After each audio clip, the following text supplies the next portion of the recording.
In 2021, Brighton Bay, Ontario had been attracting a growing number of international students.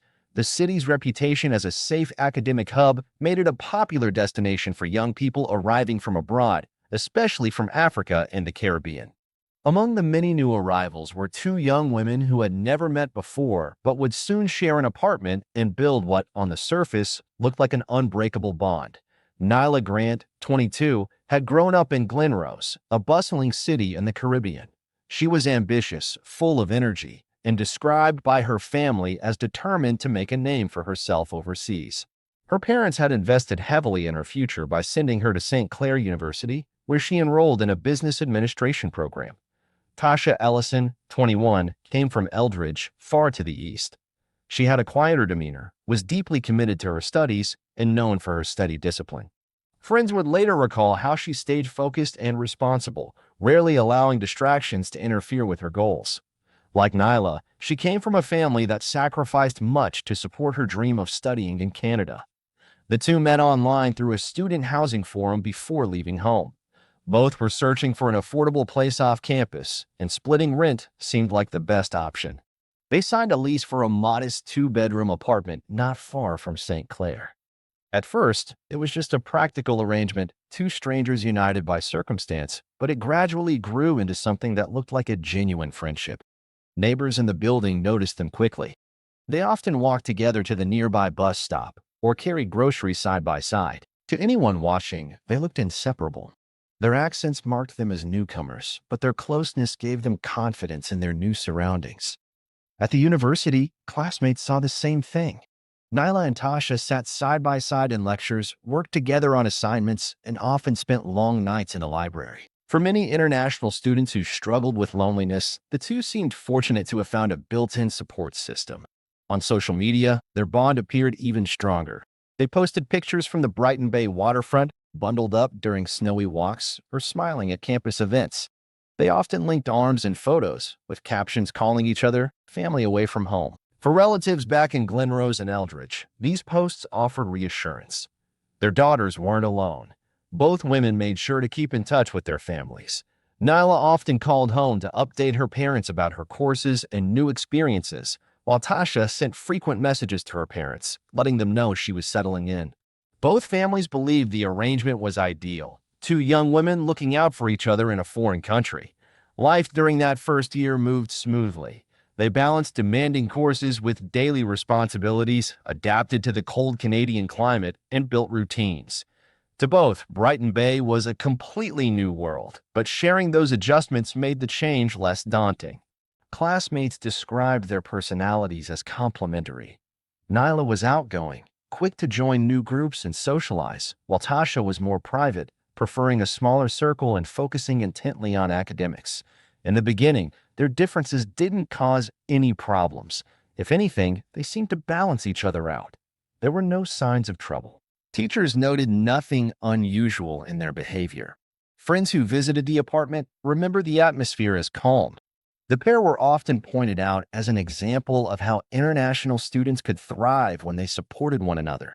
By all appearances, 2021 was a year of stability. Nyla and Tasha excelled in class and built what looked like a strong, steady friendship. To their peers, they seemed to be living proof of a successful arrangement. To their families back home, it was evidence that the sacrifices had been worth it. Yet later, when investigators pieced the story together, they noted that even in those early months, cracks had already begun forming beneath the surface. Differences in personality, ambition, and expectations were present from the beginning. At the time, no one thought these differences were significant, but with time, they would take on far greater weight. For now, the image was simple. Two young women far from home, supporting each other through the challenges of student life. Neighbors and classmates saw nothing strange, nothing to suggest what was coming. Looking back, those who knew them described this as the calm before the storm. Their living arrangement, their studies, and their companionship appeared promising.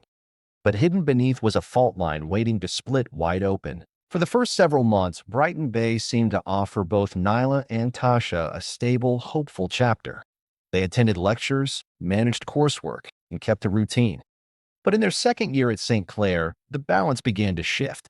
The change was subtle at first, then became harder and harder to ignore. The turning point came when a new figure entered their lives, Jordan Blake, a 24-year-old graduate student in engineering. Jordan was well known on campus for his easy confidence and friendly nature. He often helped younger students and showed up at social events hosted by student associations where his charisma drew attention. Nyla met him first at one of these gatherings. According to friends, they talked for a long time that night and exchanged numbers. In the weeks that followed, she saw him more often, though she kept the details private. Nyla was known to be discreet about her personal life, and at that point, she didn't mention much to her roommate. What Nyla didn't realize was that Tasha had also met Jordan around the same time through study groups and casual hangouts. She too grew closer to him. At first, this overlap didn't seem like much. The international student community in Brighton Bay was tight-knit, and it wasn't unusual to move in the same circles. But within weeks, Nyla began sensing something deeper. She noticed Tasha stepping outside late at night to take calls, coming back with vague explanations. There were evenings when Tasha claimed she was studying at the library but returned dressed differently than when she had left. The apartment's atmosphere grew tense. What had once been easy companionship now carried an edge. Nyla grew suspicious but had no proof. Tasha offered little explanation. Then one evening, suspicion turned to certainty. Nyla saw Tasha's phone light up on the table. A notification appeared briefly across the screen. "Last night was amazing. Can't wait to see you again. Jordan." That single message changed everything. Nyla confronted Tasha immediately, demanding answers. Tasha insisted Jordan was just a friend, but the tone of the message told a different story. The denial only deepened the sense of betrayal. From that moment forward, the trust in their apartment began to unravel. Nyla's certainty transformed the apartment into a space of suspicion. Every little action seemed to carry a hidden meaning. When Tasha left in the evenings, Nyla assumed she was with Jordan. When Tasha smiled at her phone, Nyla believed she knew exactly who was on the other end. Even ordinary behaviors, study sessions, short calls, late returns, were reinterpreted as evidence of deception. Neighbors would later recall noticing the shift. They still saw the two young women leaving for class together, but the warmth was gone. Conversations grew fewer, and laughter inside their apartment disappeared. The silence was heavier. Classmates also picked up on it. Nyla seemed distracted during lectures, less engaged than before. Tasha, normally composed, appeared more withdrawn. Both still performed well academically, but the fracture in their relationship was obvious. What had started as a friendship built on mutual support was now strained by secrecy and rivalry. Nyla, once certain of her roommate's loyalty, now felt betrayed. Tasha, confronted with accusations, denied them, but offered no comfort. The presence of Jordan had created a triangle where there had once been trust. Even without explosive fights, the apartment no longer felt the same. The dynamic shifted quickly from companionship to competition. The message Nyla saw on Tasha's phone marked the first undeniable break. From then on, suspicion wasn't just an assumption, it was a certainty.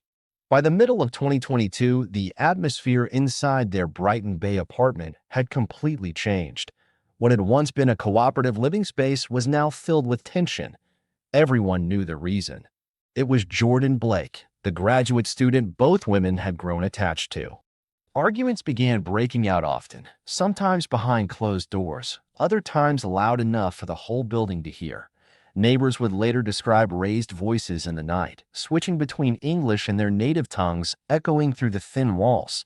The disputes were intense, often repeating the same accusations. Nyla accused Tasha of betrayal, of stealing the one person she cared for.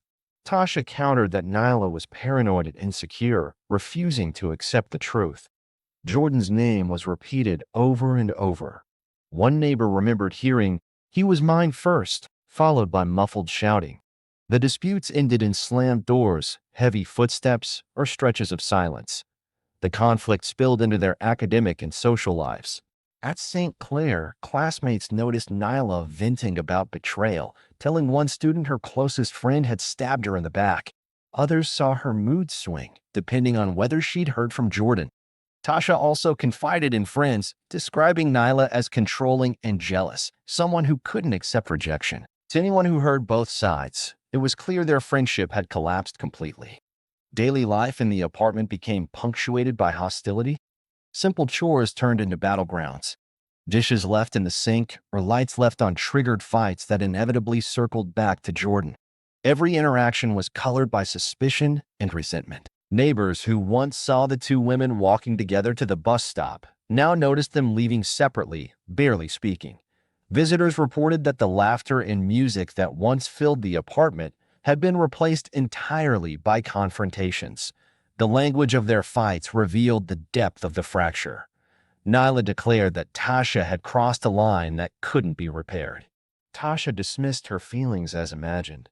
One neighbor distinctly remembered hearing, "He likes me more anyway," followed by a loud thud against the wall. As weeks went on, the bitterness deepened. Both women seemed worn down by the constant tension, yet neither gave in. The apartment, once a safe place, had become a pressure cooker. Friends began avoiding them. Those who once visited stopped coming by, unwilling to be caught in the middle. Classmates admitted later that they avoided group projects with either woman, the discomfort too obvious to ignore. Their growing isolation only fueled the animosity.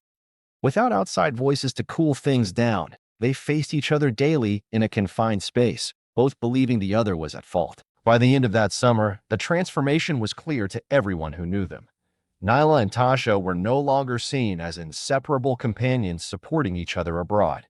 They were now known as two young women locked in a toxic rivalry centered on one man. Their classmate put it simply, it was always about Jordan.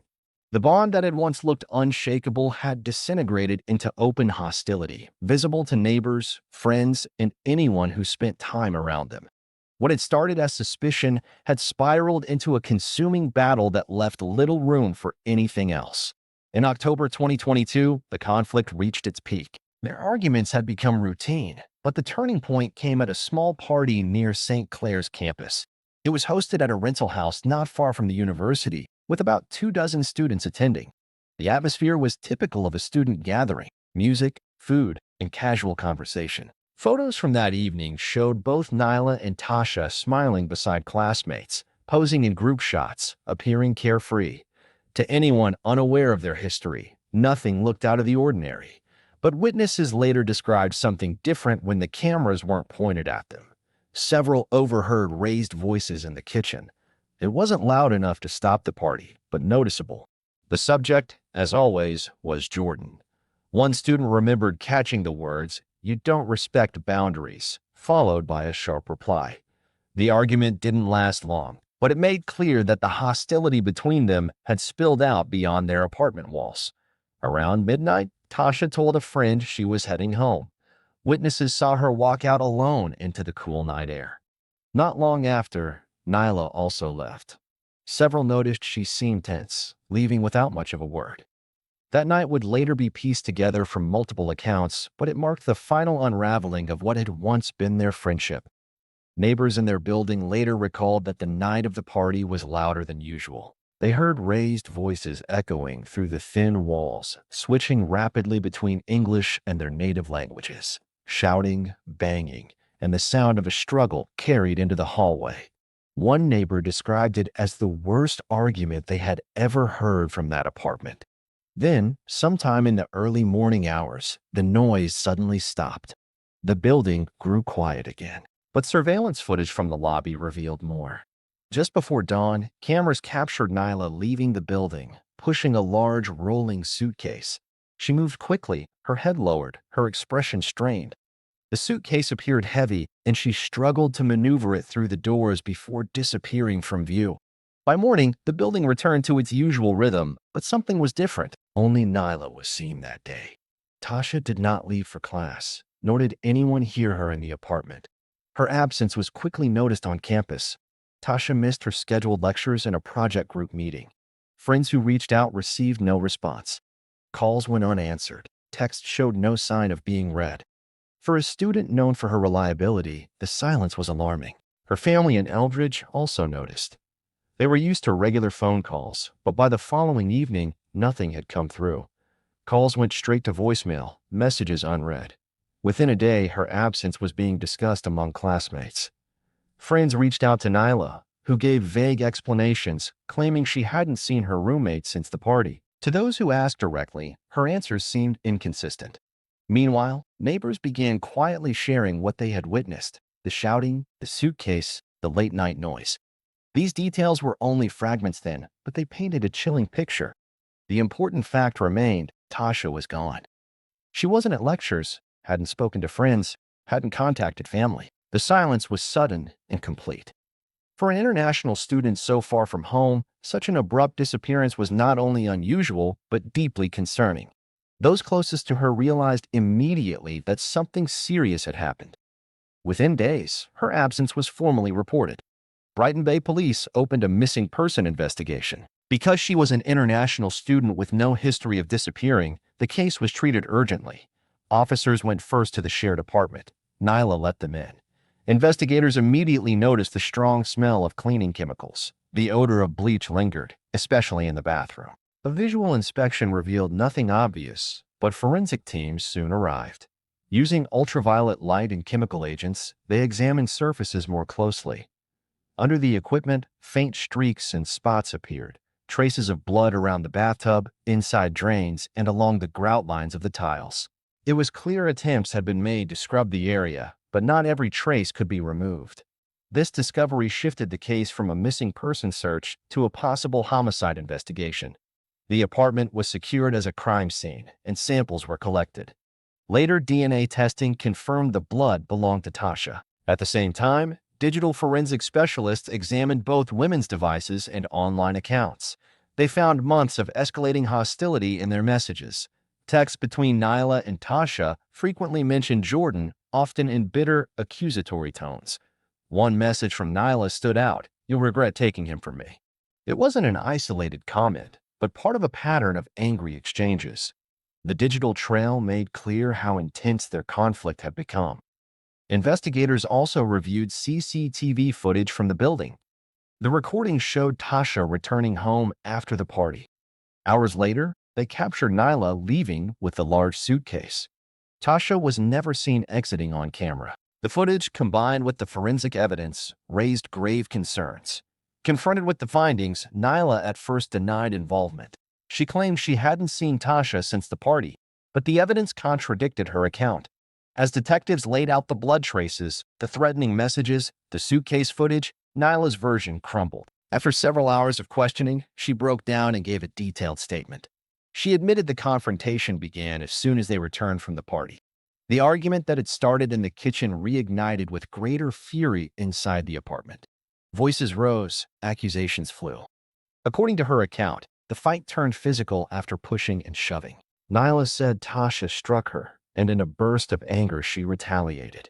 She grabbed a heavy object from the bathroom, a metal hairdryer stand, and struck her roommate. The blow incapacitated Tasha. Realizing what had happened, Nyla panicked. Instead of calling for help, she tried to clean the scene. She poured bleach and scrubbed surfaces, focusing on the bathroom. When the reality of the situation sank in, she decided to dispose of the body. She pulled out a large rolling suitcase, forced Tasha's body inside, and zipped it shut. Hours later, she was caught on camera wheeling it out of the building. Nyla admitted she borrowed a car and drove out of Brighton Bay before dawn. She said she abandoned the suitcase in a wooded area near Pinecrest Nature Reserve, about 60 kilometers away.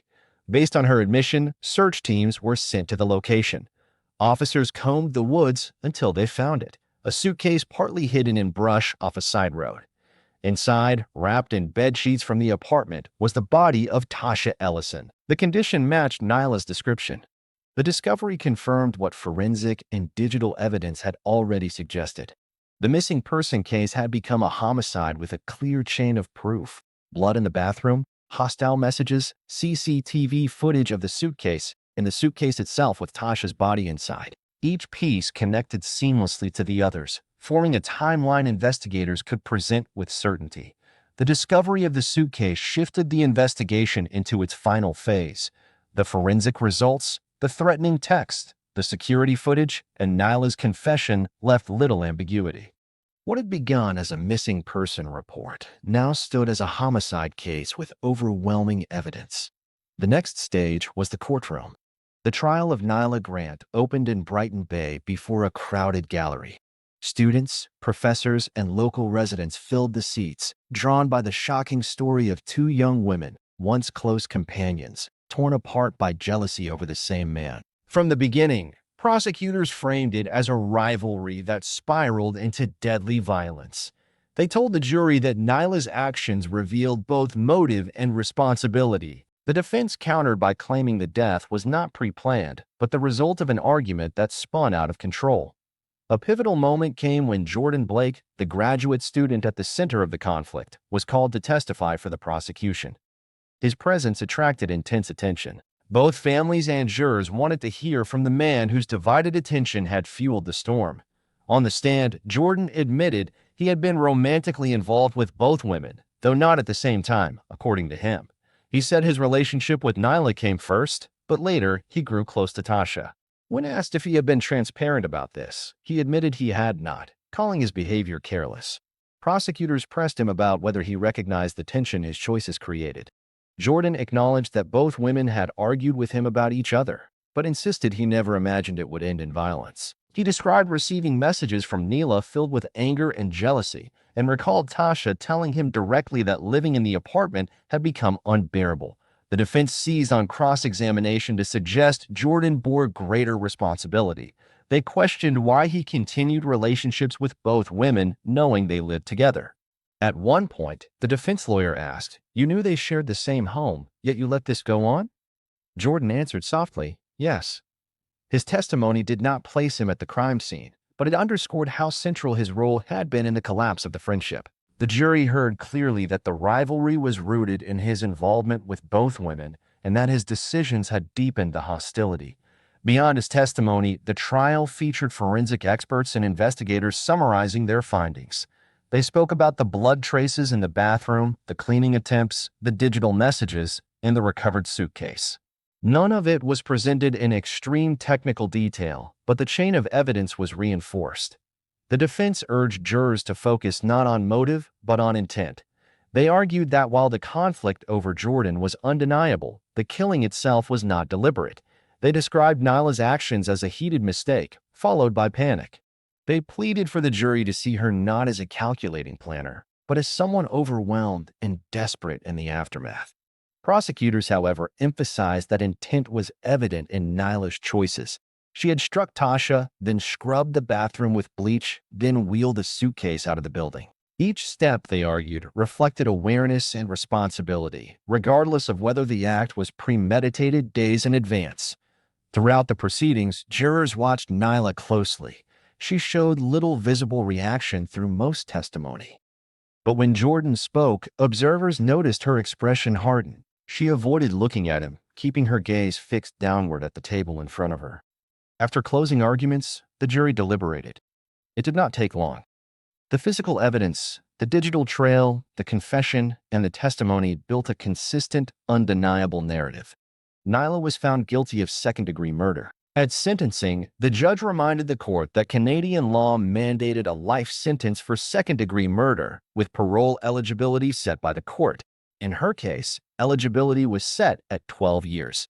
Nyla remained stoic as the sentence was read. For the community, the verdict closed the legal chapter, but the questions it left behind were heavier. Students at St. Clair spoke about how one man's divided affection and two women's rivalry ended in tragedy. The result was clear. One young woman dead, another serving a life sentence, and the man at the center forced to testify about the choices that helped ignite it. The courtroom decision ended the case, but its impact on everyone connected to it would last much longer.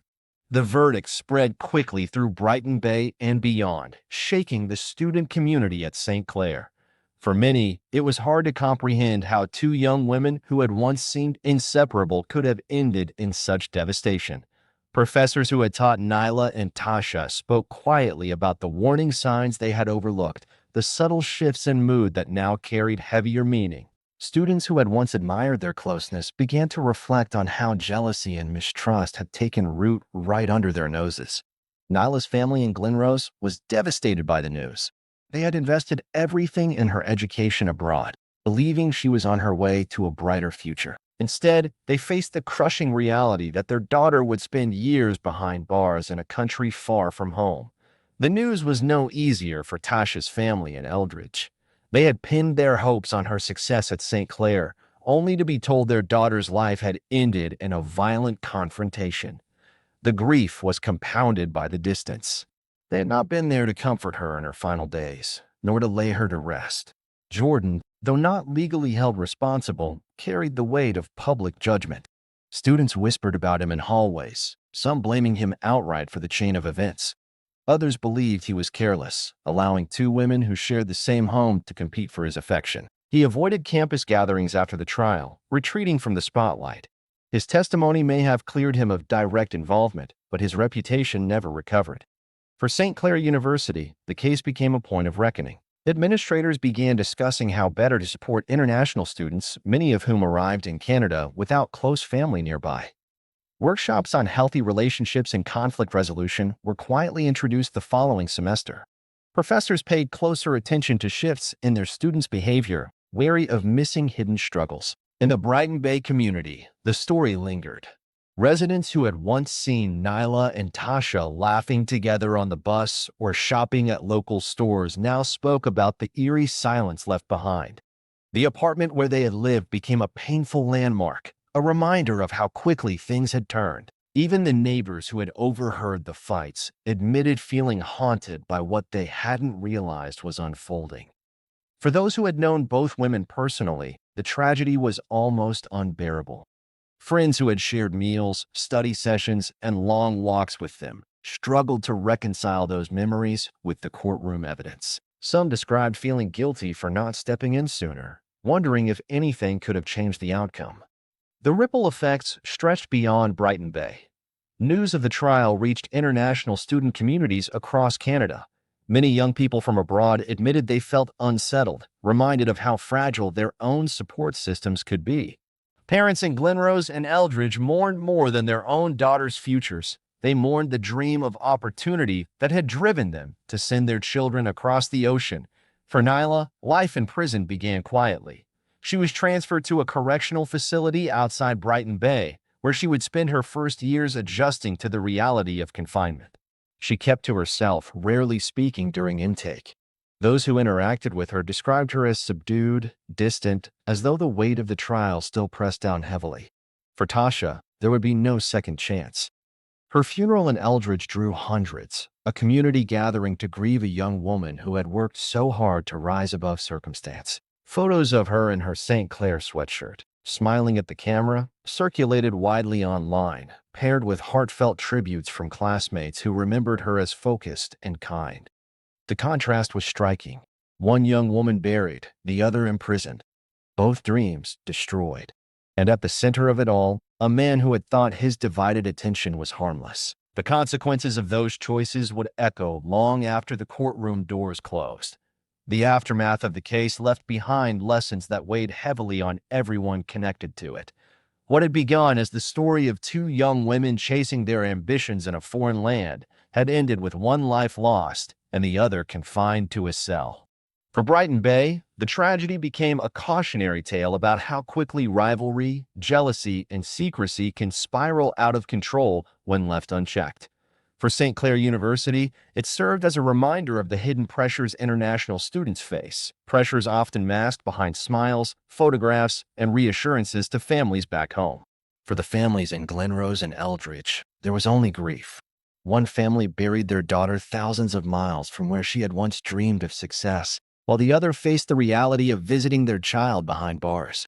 Jordan carried the invisible scars of being the fulcrum of a conflict that escalated far beyond what he imagined. He would never stand trial for his role, but he could not escape the reality that his choices had fueled the storm. The community of Brighton Bay continued to whisper about what happened in that modest apartment, a story that began with friendship and ended in violence. Even years later, students passing through the university would hear the story of Nyla and Tasha retold, a reminder of how fragile human bonds can be when tested by jealousy and mistrust. The courtroom had delivered its verdict. The law had done its part, but the larger tragedy could never be undone. For those who once saw two young women laughing, studying, and supporting each other, the memory would always carry the weight of what came after. One friendship shattered, two lives destroyed, and a ripple effect that reached across continents. What began as a dream ended as a warning. Thank you for watching this story. Let us know your thoughts in the comments below and share your opinions on how such tragedies can be prevented. Don't forget to subscribe to our channel so you never miss upcoming cases like this one, and tell us where in the world you're watching from.